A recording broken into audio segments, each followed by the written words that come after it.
हे पाळत असताना हे जो आपला आदेश आहे आता आपण काढलेला आहे आज, तो कुणाकुणाला लागू आहे?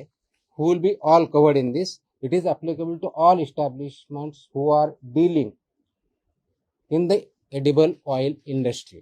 म्हणजेच कोण?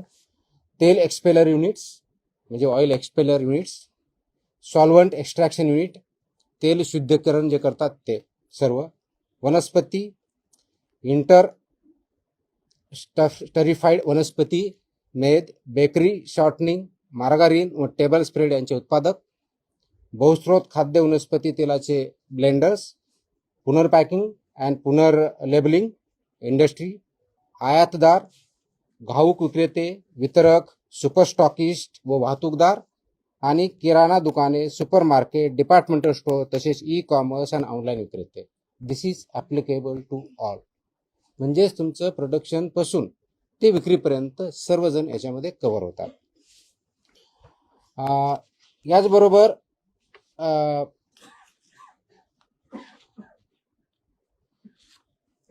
भुईमुग, मोहरी, सोयाबीन, सूर्यफूल, करडई, सरकी, राईस ब्रॅन, पाम व पॉमोलिन, खोबरे, तीळ, मका, बहुस्रोत खाद्य वनस्पती तेल व वनस्पती अशा प्रत्येक खाद्यतेल व मेद यांना आस्थापनेचा आकार व उलाढाल विचारात न घेता हा आदेश लागू आहे.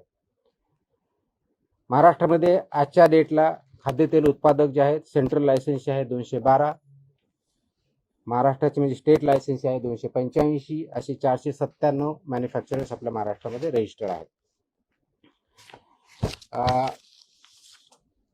प्रमुख निर्देश याच्यामधले जे मेजर बाबी आहेत, प्रथम जे आहे रजिस्ट्रेशन आणि लायसन्सेस मॅन्डेटरी आहे.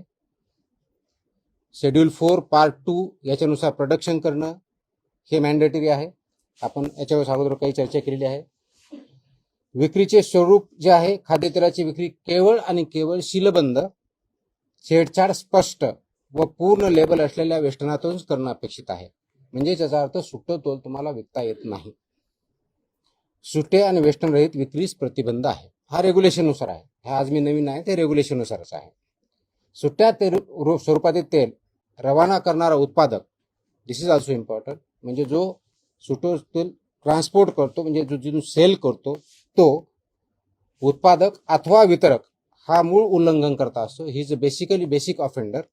आणि त्याचबरोबर कलम 26 व 27 वरून त्याच्यावर जबाबदारी निश्चित करण्यात येते. किरकोळ विक्रेत्याने म्हणजे जे कोणी आपण म्हणतो किराणा दुकान असेल, छोटं सुपर मार्केट असेल, जे कोणी असेल, विनाशील अथवा छेडछाड झालेली खेप नाकारणं अपेक्षित आहे. त्यांना जर कोणी सेल करत असेल तर ते त्यांनी ॲक्सेप्ट करू नये व पुरवठादाराची माहिती अन्न सुरक्षा अधिकाऱ्यास कळवणं अपेक्षित आहे. त्यांनी जर हे केलं नाही तर ते पण तेवढ्याच बाबतीत जबाबदार राहतात. बहुस्रोत खाद्य वनस्पती तेल जे आहे आणि मोहरी तेलाच्या बाबतीत स्पेसिफिक सूचना आहे. आगमार्क प्रमाणपत्रासह 15 किलोग्रॅमपेक्षा अधिक नसलेल्या सीलबंद वेष्टनातच विक्री करणं अपेक्षित आहे. वेष्टनाच्या दर्शनी भागावरती बहुस्रोत खाद्यतेल ही घोषणा असणं अपेक्षित आहे. त्या घोषणेमध्ये प्रत्येक घटक त्याच्यात इन्क्लूड आहे, त्याचं नाव व वजनी टक्केवारी आणि सुटे विकू नये ही घोषणा सुद्धा अपेक्षित आहे. 8 जून 2021 नंतर उत्पादित कोणत्याही बहुस्रोत खाद्य वनस्पती तेलात मोहरी तेलाचा समावेश करता येणार नाही. त्याचं नोटिफिकेशन ऑलरेडी 2021 मध्ये काढलेलं आहे. त्याच्यामुळे मोहरीचं तेल जर विकायचं असेल ते फक्त 100% तेल शुद्ध मोहरी सेपरेट एंटिटी म्हणूनच विकता येतं, ते मिक्सर करता येत नाही. तिसरा जो महत्वाचा मुद्दा आहे गुणवत्ता व भेसळ या बाबतीतला आहे. अर्जोमेन तेल, खनिज तेल, एरंडेल तेल व ट्रायऑर्थोक्रेसिल फॉस्फेट यांची उपस्थिती पूर्णतः प्रतिबंधित आहे. ऑइलमध्ये, एडिबल ऑइलमध्ये याच्यामध्ये